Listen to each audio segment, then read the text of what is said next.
Hi friends, welcome to PSC beginners. ഇന്നത്തെ നമ്മുടെ class പൗരത്വത്തെക്കുറിച്ചിട്ടാണ്. Indian ഭരണഘടനയിൽ രണ്ടാം ഭാഗത്ത് പറയുന്ന പൗരത്വത്തെക്കുറിച്ചിട്ടുള്ളതാണ് നമ്മുടെ ഇന്നത്തെ ക്ലാസ് എന്ന് പറയുന്നത്. ഈ പൗരത്വം നമ്മൾ പറഞ്ഞു ഭാഗം 2ലാണ് ഉള്ളത് എന്ന് പറഞ്ഞു. അതിൻ്റെ ആർട്ടിക്കിൾ തുടങ്ങുന്നത് 5 മുതൽ 11 വരെയാണ് ഈ പൗരത്വത്തെക്കുറിച്ച് പറയുന്നത്. ആർട്ടിക്കിൾ 5 to 11 വരെയാണ് പൗരത്വത്തെക്കുറിച്ച് പറയുന്നത്. നമ്മുടെ ഇന്ത്യൻ ഭരണഘടനയിൽ എങ്ങനെയുള്ള പൗരത്വമുള്ളത്? ഏക പൗരത്വമാണ് ഉള്ളത് അല്ലേ?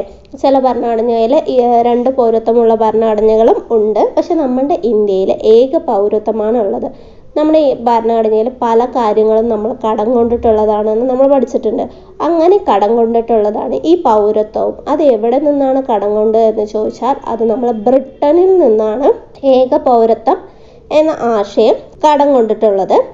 പൗരത്വത്തെ സംബന്ധിച്ചിട്ടുള്ള നിയമങ്ങളെല്ലാം പാസ്സാക്കുന്നത് ആരാണ് എന്ന് ചോദിച്ചു പറഞ്ഞാൽ അതിന് അധികാരമുള്ളത് പാർലമെൻറ്റിലാണ് അല്ലേ? പാർലമെൻറ്റ് എന്ന് പറഞ്ഞാൽ ഒരു വ്യക്തിക്ക് ഒറ്റയ്ക്ക് തീരുമാനമെടുക്കാൻ കഴിയുന്നതല്ല, നമ്മുടെ ജനപ്രതിനിധികളാണ്. അപ്പോൾ പൗരത്വത്തെക്കുറിച്ച് എന്ത് നിയമം പാസ്സാക്കാനും അധികാരമുള്ളത് ആരാണ്?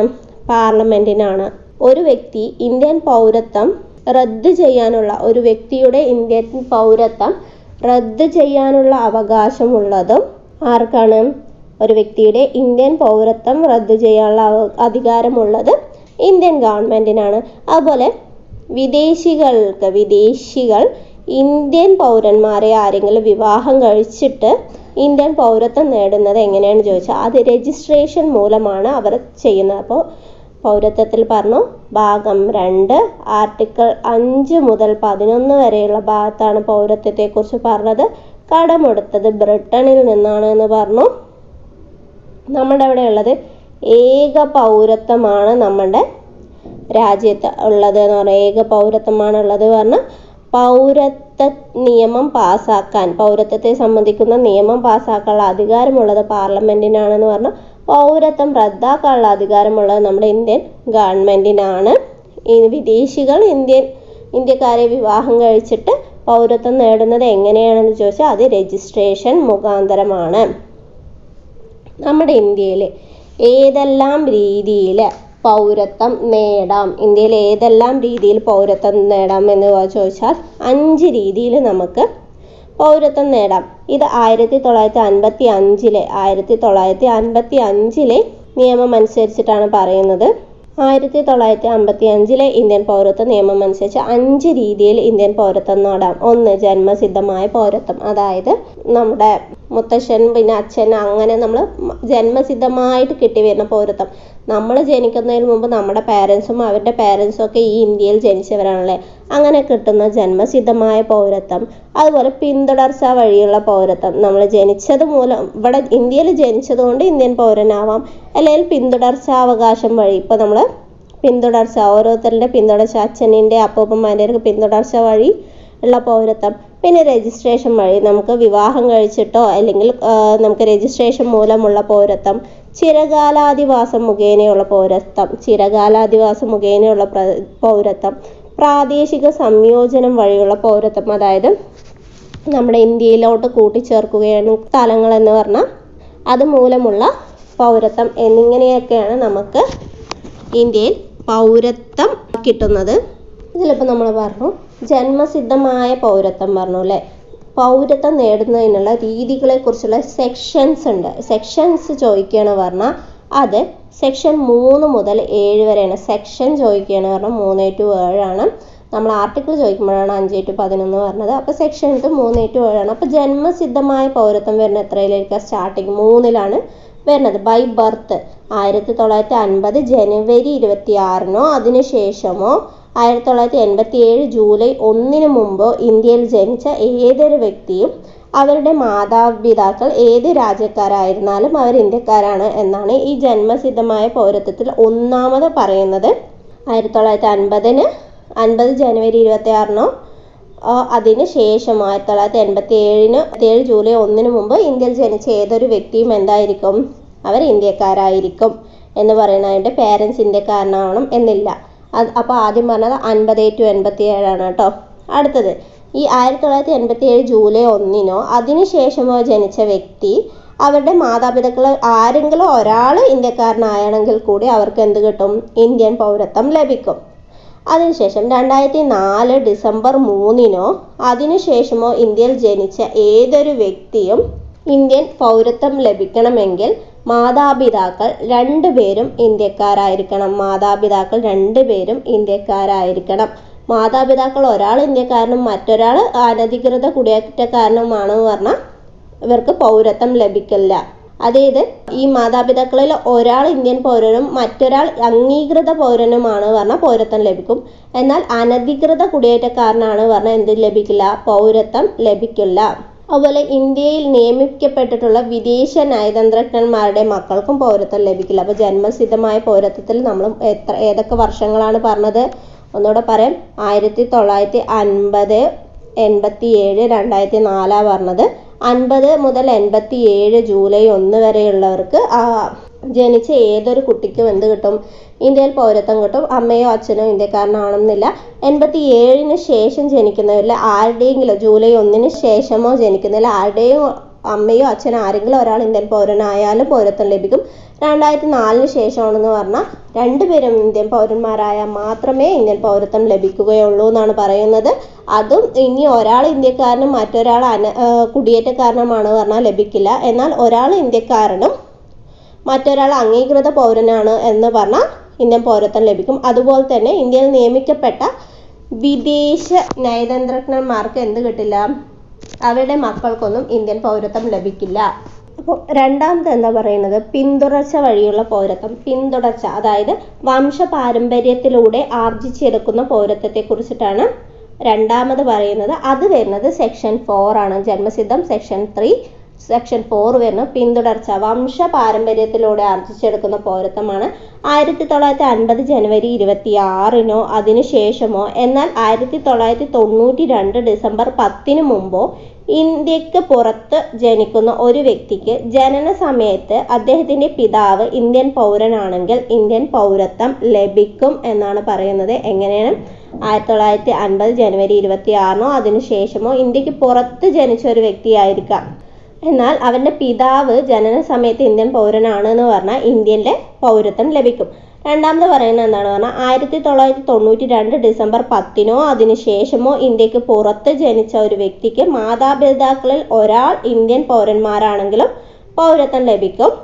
2004 ഡിസംബർ 3 അതിനുശേഷമോ ഇന്ത്യൻ പുറത്ത് ജനിക്കുന്ന ഒരു കുഞ്ഞിന് ഇന്ത്യൻ പൗരത്വം ലഭിക്കില്ല. ലഭിക്കണമെങ്കിൽ കുഞ്ഞ് ജനിച്ച 1 വർഷത്തിനുള്ളിൽ അത് ഇന്ത്യൻ കോൺസുലേറ്റിൽ ജനനം രജിസ്റ്റർ ചെയ്തില്ലെങ്കിൽ ഈ പരമ്പര പ്രകാരം ഇന്ത്യൻ പൗരനാകാൻ യോഗ്യതയില്ലാത്തതായിരിക്കും. അപ്പോൾ ഇതിൽ പറഞ്ഞ 3 വർഷങ്ങൾ ഏതൊക്കെയാണെന്ന് നോക്കാം. 1950 ജനുവരി 26 പറഞ്ഞാൽ നമ്മുടെ ഭരണഘടന വരുന്ന ആ സമയം.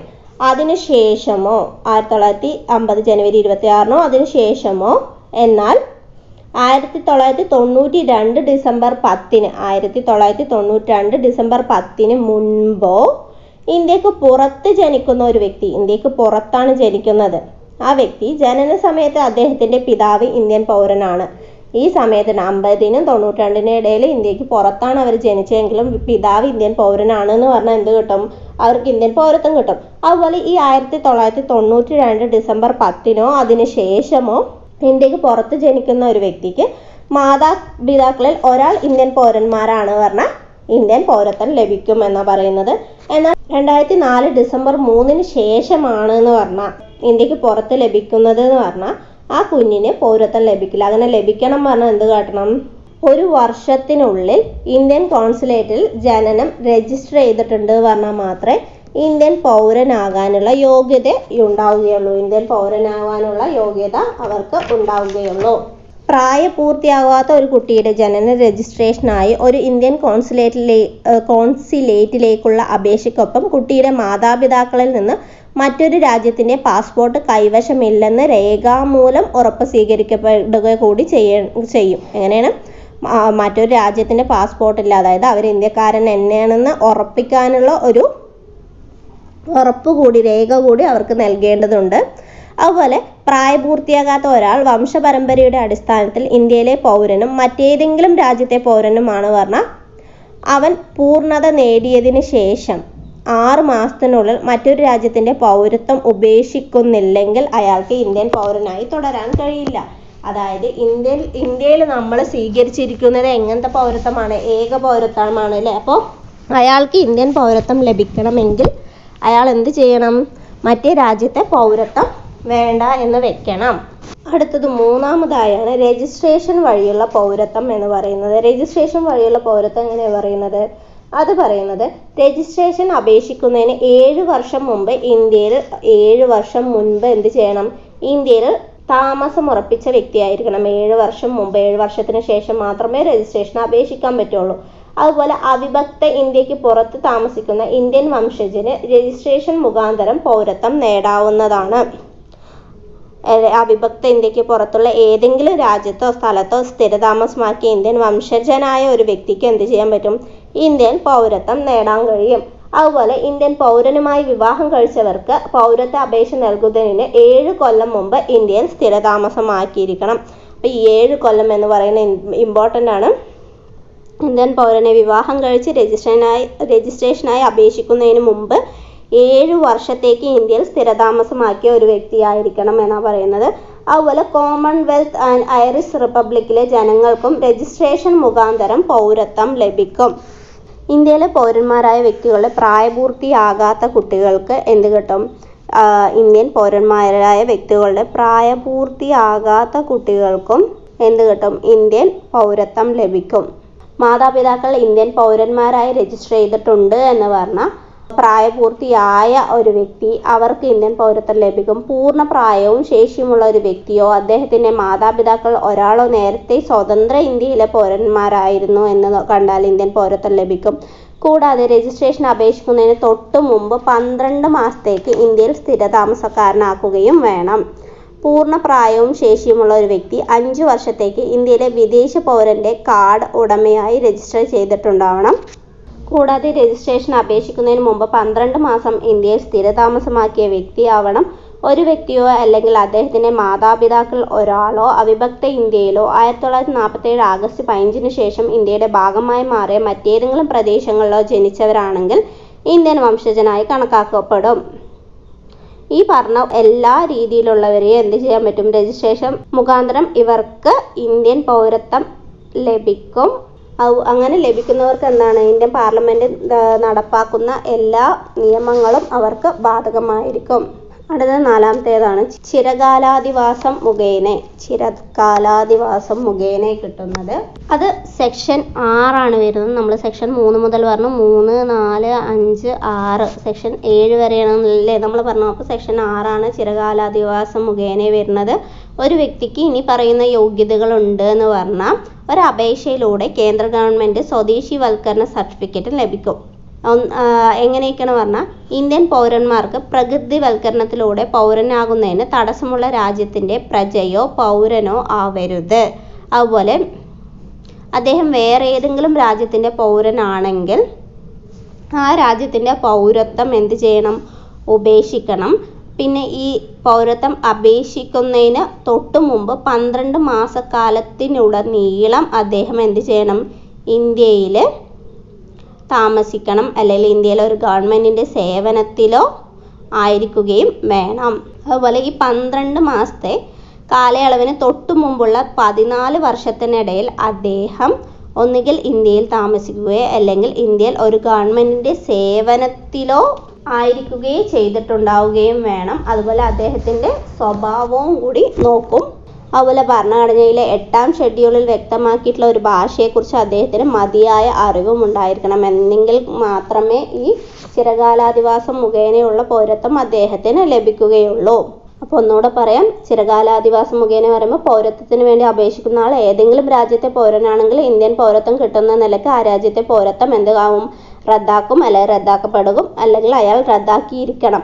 അതുപോലെ അപേക്ഷിക്കുന്നതിന് 12 മാസക്കാലം ഇന്ത്യയിൽ താമസിക്കുകയോ അല്ലെങ്കിൽ ഇന്ത്യൻ ഗവൺമെൻറ് സർവീസിൽ ജോലി ചെയ്യുകയോ ചെയ്ത ആളായിരിക്കണം. ഈ 12 മാസക്കാലത്തിന് തൊട്ട് മുമ്പുള്ള 14 വർഷം ഒന്നില്ലെങ്കിൽ ഇന്ത്യയിൽ താമസമാക്കിയിരിക്കണം, അല്ലെങ്കിൽ ഇന്ത്യൻ ഗവൺമെൻറ്റിൽ ജോലി ചെയ്യുകയോ ചെയ്തിരിക്കുന്ന ആളായിരിക്കണം. അപേക്ഷകൻ്റെ സ്വഭാവം വ്യക്തിത്വം ഒന്നും കൂടി നോക്കും. കാരണം എന്താണ് പറഞ്ഞാൽ അദ്ദേഹത്തിന് വല്ല തീവ്രവാദ ബന്ധമോ അങ്ങനെ എന്തെങ്കിലും ബന്ധമുണ്ട് പറഞ്ഞാൽ നമ്മൾ ഇന്ത്യയിൽ കയറ്റിയിരുത്തില്ലല്ലോ. അപ്പോൾ അദ്ദേഹത്തിൻ്റെ സ്വഭാവവും നോക്കും. അതുപോലെ ഭരണഘടനയിലെ 8ാം ഷെഡ്യൂളിലെ 22 ഭാഷകളിൽ ഏതെങ്കിലും ഒരു ഭാഷയെങ്കിലും അറിഞ്ഞിട്ടുള്ള വ്യക്തി കൂടി ആയിരിക്കണം എന്നതാണ് ഈ പറയുന്നത്. ഇതിൽ പറഞ്ഞിട്ടുള്ളത്. ഇതിൻ്റെ സെക്ഷൻ വരുന്നത് 6ആണ്. സെക്ഷൻ എത്ര വരുന്നത്? സെക്ഷൻ 6 വരുന്നത്. അടുത്തത് പ്രാദേശിക സംയോജനം, ഭൂപ്രദേശ സംയോജിപ്പിക്കുന്നതിലൂടെ വരുന്നതാണ്. അടുത്തത് വരുന്നത് ഇന്ത്യയിൽ ഭാഗമല്ലാത്ത ഒരു ഭാഗം ഇന്ത്യയിൽ കൂട്ടിച്ചേർത്താൽ അവിടെയുള്ള ജനങ്ങൾക്ക് ഇന്ത്യൻ പൗരത്വം ലഭിക്കും. ഇന്ത്യൻ ഭാഗമല്ലാത്ത ഒരു ഭാഗം ഇന്ത്യയിൽ കൂട്ടിച്ചേർത്ത് പറഞ്ഞാൽ എന്ത് കിട്ടും? അവിടെയുള്ള വ്യക്തികൾക്ക് ഇന്ത്യൻ പൗരത്വം ലഭിക്കും എന്നത് മാത്രമാണ് ഇതിൽ പറയുന്നത്. അപ്പോൾ നമ്മൾ 5 രീതിയിലുള്ള പൗരത്വത്തെക്കുറിച്ച് പറഞ്ഞു. ആദ്യം നമ്മൾ പൗരത്വത്തെക്കുറിച്ച് പറഞ്ഞപ്പോൾ എന്താ പറഞ്ഞത്? ആർട്ടിക്കിൾ 5A to 11 പറഞ്ഞു. സെക്ഷൻ 3A to 7 പറഞ്ഞു. ജന്മസിദ്ധമായ പൗരത്വം എന്ന് പറഞ്ഞു. അതിന് നമ്മൾ 3 വർഷങ്ങളാണ് പറഞ്ഞത്. ജന്മസിദ്ധമായ പൗരത്വങ്ങൾ നമ്മൾ പറഞ്ഞ വർഷങ്ങൾ ഏതൊക്കെയാണ്? 3 വർഷങ്ങൾ നമ്മൾ അതിൽ പറഞ്ഞിട്ടുണ്ടായിരുന്നു അല്ലേ? ജന്മസിദ്ധമായ പൗരത്വങ്ങൾ ഒന്ന് 1950, പിന്നെ വരുന്നത് 87, 2004 എന്നീ 3 വർഷങ്ങൾ പറഞ്ഞു. അതിൽ 1950 87-നിടയിൽ ഇന്ത്യയിൽ ജനിച്ച വ്യക്തിയാവണം, പാരൻസ് ഇന്ത്യക്കാരനാവണമെന്നില്ല. പിന്നെ 87-ന് ശേഷമുള്ള കാര്യം എന്താ പറഞ്ഞത്? ആരെങ്കിലും ഒരാൾ ഇന്ത്യക്കാരനാണെന്ന് പറഞ്ഞു. 2004 കഴിഞ്ഞിട്ടുള്ളത് എന്താ പറഞ്ഞത്? മാതാപിതാക്കൾ 2 പേരും ഇന്ത്യക്കാരനാവണം. ഒരാൾ ഇന്ത്യക്കാരനും ഒരാൾ വെളിയിലത്തെ ആളായി കുടിയേറി പാർത്ത ആളാണ് പറഞ്ഞാൽ അവർക്ക് പൗരത്വം ലഭിക്കില്ല എന്ന് പറഞ്ഞു. അതുപോലെ ഒരാൾ ഇന്ത്യക്കാരനും ഒരാൾ അംഗീകൃത പൗരനുമാണ് പറഞ്ഞാൽ അവർക്ക് പൗരത്വം ലഭിക്കും എന്ന് നമ്മൾ പറഞ്ഞു അല്ലേ? അതിനുശേഷം പിന്തുടർച്ചാവകാശമുള്ള പൗരത്വം നമ്മൾ എങ്ങനെയാണ് പറഞ്ഞത്? 1950 ജനുവരി 26 അതിനുശേഷമോ 1992 ഡിസംബർ 10 മുമ്പോ ഇന്ത്യക്ക് പുറത്തുള്ളതാണ്. അതായത് പിന്തുടർച്ച വഴിയുള്ള പൗരത്വമാണ്. ഇന്ത്യയിൽ ജനിച്ചതല്ല, പുറത്ത് ജനിച്ചവൻ്റെ കാര്യമാണ് ഈ പറയുന്നത്. അപ്പോൾ പുറത്ത് ജനിച്ചവർക്ക് ഇന്ത്യൻ പൗരത്വം ലഭിക്കും. അവരുടെ പൗരൻ അച്ഛനോ അമ്മയോ ആരെങ്കിലും ഒരാൾ ഇന്ത്യക്കാരനാണ് പറഞ്ഞാൽ അവർക്ക് പൗരത്വം ലഭിക്കും. അതുപോലെ 92 ഡിസംബർ 10 അതിനുശേഷമോ ഇന്ത്യക്ക് പുറത്താണ് ജനിച്ചിട്ടുള്ളത്. എന്നാൽ മാതാപിതാക്കളിൽ ഒരാൾ ഇന്ത്യൻ പൗരനാണെങ്കിൽ കൂടി എന്ത് കിട്ടും? അവർക്ക് ഇന്ത്യൻ പൗരത്വം ലഭിക്കും. പക്ഷേ 2004-ന് ശേഷം വരുമ്പോൾ എന്താണ് പറയുന്നത്? ഇന്ത്യക്ക് പുറത്താണ് പറഞ്ഞാൽ അവിടെ ഇന്ത്യൻ കോൺസുലേറ്റിൽ 1 വർഷത്തിനുള്ളിൽ രജിസ്റ്റർ ചെയ്താലാണ് അവർക്ക് ഇന്ത്യൻ പൗരത്വം ലഭിക്കുക പറഞ്ഞു. പിന്നെ രജിസ്ട്രേഷൻ മുഖേന വരുന്നത് എന്താണ്? സെക്ഷൻ 5ആണല്ലേ പറയുന്നത്. രജിസ്ട്രേഷൻ മുഖേന പറഞ്ഞു അവർ 7 വർഷത്തിന് മുമ്പ് ഇന്ത്യയിൽ താമസിച്ചിരിക്കുന്ന വ്യക്തിയായിരിക്കണം. ഇന്ത്യൻ പൗരന്മായി വിവാഹം കഴിച്ചവരോ അങ്ങനെയുള്ളവർക്ക് ലഭിക്കുമെന്ന് പറഞ്ഞു. അതുപോലെ അവരുടെ ഇന്ത്യക്കാരായിട്ടുള്ളവരുടെ മക്കൾക്ക് ഈ രജിസ്ട്രേഷൻ മുഖേന വെളിയിലാണ് ഇന്ത്യൻ പൗരന്മാരായിട്ടുള്ളവരുടെ മക്കൾക്ക് രജിസ്ട്രേഷൻ മുഖേന ലഭിക്കുമെന്ന് പറഞ്ഞു. മാതാപിതാക്കളിൽ ഒരാൾ മാത്രം ഇന്ത്യൻ പൗരനാണ് പറഞ്ഞാൽ അവരുടെ മക്കൾക്ക് പൗരത്വം ലഭിക്കണം പറഞ്ഞാൽ 12 മാസം മുമ്പ് ഇന്ത്യയിൽ താമസമാക്കിയിരിക്കണം എന്ന് പറഞ്ഞു. അതിനുശേഷം 4ാമത് എന്താ പറഞ്ഞത്? ചിരകാലാധിവാസം മുഖേന നമ്മൾ പറഞ്ഞു അല്ലെ, ഇന്ത്യയിൽ താമസിച്ചിട്ട് ഇന്ത്യൻ പൗരത്വം നേടുന്നതിനെയാണ് പറയുന്നത്. അങ്ങനെ പൗരത്വം നേടാൻ അപേക്ഷിക്കുന്ന വ്യക്തി എന്ത് ചെയ്യണം? മറ്റൊരു രാജ്യത്തെ പൗരനാണ് പറഞ്ഞാൽ ഫസ്റ്റ് അത് റദ്ദാക്കണം. പിന്നെ അപേക്ഷിക്കുന്നതിന് 12 മാസക്കാലം ഇന്ത്യയിൽ താമസിക്കണം. ആ 12 മാസത്തിന് തൊട്ട് മുമ്പുള്ള ഒരു 14 വർഷം ഇന്ത്യയിൽ താമസിക്കണം. ഇന്ത്യൻ ഗവൺമെൻറ്റിൻ്റെ കീഴിൽ വർക്ക് ചെയ്യുകയോ ചെയ്തിട്ടുണ്ടായിരുന്ന വ്യക്തിയായിരിക്കണം. പിന്നെ അദ്ദേഹത്തിൻ്റെ സ്വഭാവം നോക്കും. അതുപോലെ 8ാം ഷെഡ്യൂളിലെ ഭാഷകളിൽ ഏതെങ്കിലും ഒരു ഭാഷ അറിഞ്ഞെടുക്കണം. പ്രാദേശിക സംയോജനം മൂലം പറയുമ്പോൾ എങ്ങനെയാണ് വരുന്നത്? അത് ലഭിക്കുന്നത് എങ്ങനെയാണെന്ന് പറഞ്ഞാൽ ഇന്ത്യയോട് കൂട്ടിച്ചേർത്ത പ്രദേശങ്ങളിലുള്ളവർ ഇന്ത്യൻ പൗരനായി ഉൾപ്പെടുത്തുമെന്നതാണ് ഇതിൽ പറയുന്നത്. ഇനി ഇന്ത്യൻ പൗരത്വം എങ്ങനെയൊക്കെ നഷ്ടപ്പെടാമെന്നാണ് പറയുന്നത്. 3 രീതിയിൽ നഷ്ടപ്പെടും അല്ലേ? അതിൽ പറയുന്നത് സെക്ഷൻ 8, 9, 10 എന്നാണ് പറയുന്നത്. അപ്പോൾ സെക്ഷൻ നമ്മൾ 3 to 7 പൗരത്വം എങ്ങനെ കിട്ടാൻ പറഞ്ഞു. പിന്നെ 8, 9, 10 എങ്ങനെ പൗരത്വം നഷ്ടപ്പെടാമെന്ന് പറയുന്നത്. അതിൽ ഒന്നാണ് പരിത്യാഗം എന്ന് പറയുന്നത്. എങ്ങനെയാണ്? ഫസ്റ്റ് ഒന്ന് വരുന്നത് എന്താണ്? പരിത്യാഗം മൂലം ഇന്ത്യൻ പൗരത്വം നഷ്ടപ്പെടാം. അതായത് പ്രായപൂർത്തിയായ ഇന്ത്യയിലെ ഏതൊരു പൗരനും തൻ്റെ പൗരത്വം നിരസിച്ചുകൊണ്ട് അയാൾക്ക് എന്ത് ചെയ്യാം? അത് രജിസ്റ്റർ ചെയ്ത പൗരനാവേണ്ട എന്ന് പറഞ്ഞ് രജിസ്റ്റർ ചെയ്ത അദ്ദേഹം പൗരത്വം എന്ത് ചെയ്യും? റദ്ദാക്കും. ഇങ്ങനെ പരിത്യാഗം മൂലം പറഞ്ഞാൽ ഒരാൾ തൻ്റെ പൗരത്വം ഉപേക്ഷിക്കുമ്പോൾ ആ വ്യക്തിയുടെ പ്രായപൂർത്തിയാകാത്ത കുട്ടികളുടെയും ഇന്ത്യൻ പൗരത്വം നഷ്ടപ്പെടും. എന്നാൽ ആ കുട്ടികൾക്ക് അത്തരമൊരു കുട്ടിക്ക് 18 വയസ്സ് തികയുമ്പോൾ ഇന്ത്യൻ പൗരത്വം പുനരാരംഭിക്കാവുന്നതാണ് എന്നും കൂടി പരിത്യാഗത്തിൽ പറയുന്നുണ്ട്. അതായത് നമുക്ക് സ്വന്തം നിലയിൽ നമ്മുടെ പൗരത്വം വേണ്ട എന്ന് വെക്കാം. ഈ നിർത്തലാക്കലിലൂടെയാണ് രണ്ടാമത് പറയുന്നത്. അതിൻ്റെ സെക്ഷൻ പറയുന്നത് എത്രയാണ്? 9 വരുന്നത്. സെക്ഷൻ 9 വരുന്നത്. അത് പറയുന്നത് എന്താണ് പറഞ്ഞാൽ, സ്വമേധയോ ഒരാൾ മറ്റൊരു രാജ്യത്തിൻ്റെ പൗരത്വം നേടുകയോ ചെയ്തു പറഞ്ഞാൽ അദ്ദേഹത്തിൻ്റെ പൗരത്വം എന്ത് ചെയ്യും? സ്വയമേ അവസാനിപ്പിക്കും. എന്നിരുന്നാലും ഇന്ത്യ ഏർപ്പെട്ടിരിക്കുന്ന ഒരു യുദ്ധസമയത്ത് ഇന്ത്യ ഒരു യുദ്ധത്തിൽ ഏർപ്പെടുകയാണ് പറഞ്ഞാൽ ഈ വ്യവസ്ഥ ബാധകമാവുകയില്ല എന്നാണ് പറയുന്നത്. ഇന്ത്യൻ പൗരനായിരിക്കെ തന്നെ മറ്റൊരു രാജ്യത്തിൻ്റെ പൗരത്വം സ്വീകരിക്കുമ്പോൾ അയാളുടെ പൗരത്വം നഷ്ടപ്പെടും, നിർത്തലാക്കപ്പെടും. അടുത്തതാണ് പൗരത്വ അപഹരണം പറയുന്നത്. അതിൻ്റെ സെക്ഷൻ വരുന്നത് 10. സെക്ഷൻ 10 എന്താണ് പറയുന്നത് പറഞ്ഞാൽ, ഒരാളുടെ പൗരത്വം കേന്ദ്ര ഗവൺമെൻറ് നിർബന്ധിതമായിട്ട് എടുത്തു കളയണം. എന്താണ് പറഞ്ഞാൽ, അയാളുടെ പൗരത്വം നേടിയത് തെറ്റായ രേഖകൾ കൊടുത്തിട്ടാണ്. നമ്മൾ പറഞ്ഞ പൗരത്വം നേടണം പറഞ്ഞാൽ കുറേ രേഖകൾ കൊടുക്കണം. അദ്ദേഹത്തിൻ്റെ സ്വഭാവം, അദ്ദേഹത്തിൻ്റെ ഭാഷ അറിഞ്ഞിരിക്കണം, അദ്ദേഹം എത്ര കാലം ഇവിടെ താമസിച്ചിരിക്കണം എന്നൊക്കെ പറഞ്ഞു.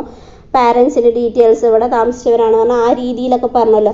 ആ രജിസ്ട്രേഷൻ മുഖേന പൗരത്വത്തിന് കൊടുക്കുന്ന രേഖ വ്യാജമാണ് പറഞ്ഞാൽ അദ്ദേഹത്തിൻ്റെ പൗരത്വം നഷ്ടപ്പെടാം. അതുപോലെ ഇന്ത്യൻ ഭരണഘടനയോട് അനാദരവ് പ്രകടിപ്പിച്ചാലും അദ്ദേഹത്തിൻ്റെ പൗരത്വം നഷ്ടപ്പെടാം. അതുപോലെ ഒരു യുദ്ധസമയത്ത് നിയമവിരുദ്ധമായി ശത്രുക്കളുമായി വ്യാപാരം നടത്തിയാൽ, ആശയവിനിമയം നടത്തുകയോ ചെയ്തു പറഞ്ഞാൽ അവരുടെ പൗരത്വം എന്ത് ചെയ്യും? നഷ്ടപ്പെടും. അതുപോലെ രജിസ്ട്രേഷൻ ചിരകാലാധിവാസം മുഖേനയോ പൗരത്വം നേടിയ വ്യക്തി 5 വർഷത്തിനകം 2 വർഷത്തെ തടവ് ശിക്ഷ അനുഭവിച്ചിട്ടുണ്ടെങ്കിൽ പൗരത്വം നഷ്ടപ്പെടും. 5 വർഷത്തിൽ 2 വർഷം തടവ് ശിക്ഷ അനുവദിച്ചിട്ടുണ്ട് പറഞ്ഞാൽ അദ്ദേഹത്തിൻ്റെ സ്വഭാവം ശരിയായിരിക്കില്ല അല്ലേ?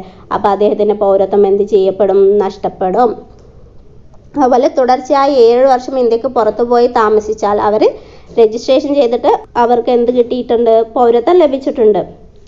അവരെന്ത് ചെയ്തു? 7 വർഷം തുടർച്ചയായി ഇന്ത്യക്ക് പുറത്തുപോയി സ്ഥിരതാമസമാക്കി എന്ന് പറഞ്ഞാൽ അവർക്ക് പൗരത്വം നഷ്ടപ്പെടാം. എന്നാൽ വിദേശത്തുള്ള ഒരു വിദ്യാർത്ഥി ഇന്ത്യൻ ഗവൺമെൻറ്റിൻ്റെയോ ഇന്ത്യ അംഗമായ ഒരു അന്താരാഷ്ട്ര സംഘടനയുടെയോ സേവനത്തിലോ ഉള്ള ഒരു വ്യക്തി, അല്ലെങ്കിൽ ഇന്ത്യൻ പൗരത്വം നിലനിർത്താനുള്ള ഉദ്ദേശത്തോടെ ഇന്ത്യൻ കോൺസുലേറ്റിൽ 1 വർഷത്തോളം രജിസ്റ്റർ ചെയ്തിട്ടുള്ള വ്യക്തി എന്നിവർക്കൊന്നും ഇത് ബാധകമല്ല. അല്ലാത്തവരുടെ പൗരത്വമാണ് ഇങ്ങനെ എടുത്തു കളയുന്നത്. അപ്പം പൗരത്വം കിട്ടുന്ന 5 രീതി പറഞ്ഞു, പൗരത്വം എടുത്തു കളയുന്ന 3 രീതിയും നമ്മൾ പറഞ്ഞു. ഇനി പൗരത്വം ആർട്ടിക്കിൾ 5 മുതൽ 11 വരെയുള്ള ആർട്ടിക്കിൾ 5 എന്താണ് പറയുന്നത് പറഞ്ഞാൽ, ഇന്ത്യൻ ഭരണഘടന നിലവിൽ വരുന്ന സമയത്ത് ഉള്ള പൗരത്വത്തെക്കുറിച്ചിട്ടാണ് ഈ ആർട്ടിക്കിൾ 5 പറയുന്നത്. ഭരണഘടന പ്രഖ്യാപന കാലത്തെ ഭരണഘടനയുടെ ആരംഭത്തിലുള്ള പൗരത്വത്തെക്കുറിച്ചാണ് പറയുന്നത്. ആർട്ടിക്കിൾ 5 ഇന്ത്യൻ ഭരണം നിലവിൽ വരുന്ന സമയത്ത് ഇന്ത്യയിൽ സ്ഥിരതാമസമാക്കിയ ആൾ ഇന്ത്യൻ പൗരനായി കണക്കാക്കും. ഇന്ത്യയിൽ സ്ഥിരതാമസമാക്കിയ ആൾ ഇന്ത്യയിൽ ജനിച്ച ആളായിരിക്കണം. അതുപോലെ അല്ലെങ്കിൽ മാതാപിതാക്കൾ ആരെങ്കിലും ഒരാൾ ഇന്ത്യൻ പൗരനായിരിക്കണം. ഭരണഘടന നിലവിൽ വരുന്നതിന് 5 കൊല്ലം മുൻപെങ്കിലും ഇന്ത്യയിൽ സ്ഥിരതാമസമാക്കിയ ആളായിരിക്കണം. ഇങ്ങനെയുള്ള 3 വ്യവസ്ഥയാണ് ആർട്ടിക്കിൾ 5 പറയുന്നത്. ഇന്ത്യൻ ഭരണഘടന നിലവിൽ വരുമ്പോൾ സമയത്തുള്ള പൗരത്വത്തെക്കുറിച്ചാണ് ആർട്ടിക്കിൾ 5 പറയുന്നത്. ആർട്ടിക്കിൾ 6 എന്താ പറയുന്നത് പറഞ്ഞാൽ, പാകിസ്ഥാനിൽ നിന്ന് ഇന്ത്യയിലേക്ക് കുടിയേറി പാർത്തവരെക്കുറിച്ച് അവരുടെ പൗരത്വത്തെക്കുറിച്ചിട്ടാണ് ആർട്ടിക്കിൾ 6 പറയുന്നത്. ആർട്ടിക്കിൾ 7 പറയുന്നത് എന്താണ്? ഇന്ത്യയിൽ നിന്നും പാകിസ്ഥാനിലേക്ക് കുടിയേറി പാർത്തവരുടെ കാര്യമാണ് ആർട്ടിക്കിൾ 7 പറയുന്നത്. 1947 മാർച്ച് 1 ശേഷം ഇന്ത്യയിൽ നിന്ന് പാകിസ്ഥാനിലേക്ക് കുടിയേറി എന്നാൽ പിന്നീട് പുനരധിവാസത്തിനായി ഇന്ത്യയിൽ തിരിച്ചെത്തിയ ഒരാൾക്ക് ഇന്ത്യൻ പൗരനാവാൻ കഴിയുമെന്നാണ് ആർട്ടിക്കിൾ 7 പറയുന്നത്. ആർട്ടിക്കിൾ 8 എന്താ പറയുന്നത് എന്ന് പറഞ്ഞാൽ, ഇന്ത്യക്ക് പുറത്ത് താമസിക്കുന്ന ഒരു വ്യക്തി, അദ്ദേഹം അല്ലെങ്കിൽ അവരുടെ മാതാപിതാക്കളിൽ ആരെങ്കിലുമോ അല്ലെങ്കിൽ മുത്തശ്ശന്മാരിൽ ആരെങ്കിലോ അവിഭക്ത ഇന്ത്യയിൽ ജനിച്ചതാണെങ്കിലും സാധാരണഗതിയിൽ ഇന്ത്യക്ക് പുറത്താണ് താമസിക്കുന്നത്. അദ്ദേഹം താൻ താമസിക്കുന്ന രാജ്യത്തെ ഇന്ത്യയുടെ നയതന്ത്ര പ്രതിനിധിയോ കോൺസുലേറ്ററോ മുഖേന ഇന്ത്യൻ പൗരത്വത്തിനായി രജിസ്റ്റർ ചെയ്തിട്ടുണ്ടെങ്കിൽ അയാൾക്ക് എന്ത് ചെയ്യാൻ പറ്റും? ഇന്ത്യൻ പൗരൻ ആകാൻ കഴിയുമെന്നാണ് പറയുന്നത്. അടുത്ത ആർട്ടിക്കിൾ 9 എന്താ പറയുന്നത് പറഞ്ഞാൽ, വിദേശ രാജ്യത്ത് സ്വമേധയാ പൗരത്വം നേടുന്നവർ ഇന്ത്യൻ പൗരന്മാരായിരിക്കില്ല എന്നാണ് പറയുന്നത്. ഏതെങ്കിലും വിദേശ രാജ്യത്തെ പൗരത്വം അയാൾ നേടി പറഞ്ഞാൽ അവരെ ഇന്ത്യൻ പൗരന്മാരായി കണക്കാക്കില്ല.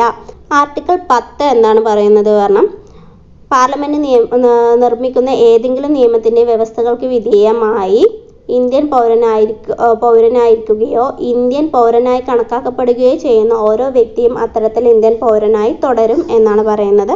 ആർട്ടിക്കിൾ 11 പറയുന്നത്, പൗരത്വം ലഭിക്കുന്നതും നഷ്ടപ്പെടുത്തുന്നതും ഉൾപ്പെടെ പൗരത്വവുമായി ബന്ധപ്പെട്ട മറ്റെല്ലാ കാര്യങ്ങളും സംബന്ധിച്ച വ്യവസ്ഥകൾ രൂപീകരിക്കാനുള്ള അധികാരം പാർലമെന്റിനായിരിക്കും. അപ്പോൾ നമ്മുടെ ഈ പൗരത്വത്തെക്കുറിച്ചുള്ള ക്ലാസ് ഇനി കുറച്ചും കൂടി ഭാഗമുണ്ട്. കാരണം ഞാൻ ഒരുപാട് പോയി വരണം, നമുക്കിത് കുറച്ച് കൺഫ്യൂഷൻ ഉണ്ടാവുന്ന ഭാഗങ്ങളാണ്.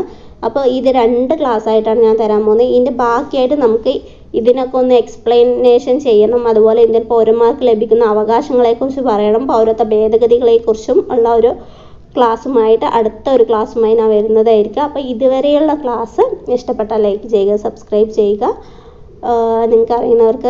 നിങ്ങൾക്ക് ഇഷ്ടപ്പെടുകയാണെങ്കിൽ നിങ്ങളിത് ഷെയർ ചെയ്യുകയും ചെയ്യുക. വീണ്ടും ഒരു പുതിയ ക്ലാസ്സായി ഇതിൻ്റെ തന്നെ തുടർന്നുള്ള ഒരു ക്ലാസ്സുമായി വരുന്നതായിരിക്കും. അതുവരെ ബൈ.